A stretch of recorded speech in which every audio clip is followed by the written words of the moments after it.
Hello guys, so today we're gonna go through how to install a WordPress on DreamHost hosting. So once you are logged into your DreamHost and you added your domain, as you can see, I have these websites here added. Let me look at here. Here it is. Now you want to click on WordPress and install WordPress. And here you will be able to do this. You will start with WordPress installation. We have this domain and you're gonna click install. After that, you want to select the site purpose, so it would be easier for you to create.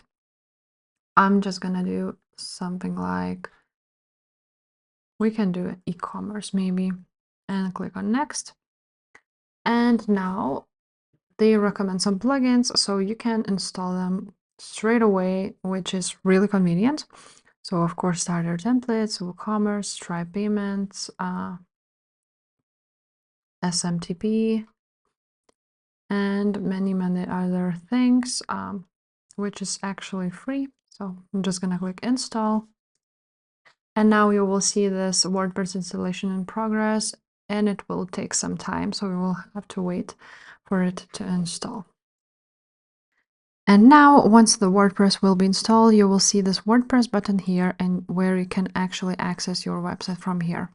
So if this video was helpful, please leave a like, subscribe to this channel, and I will see you next time. Bye.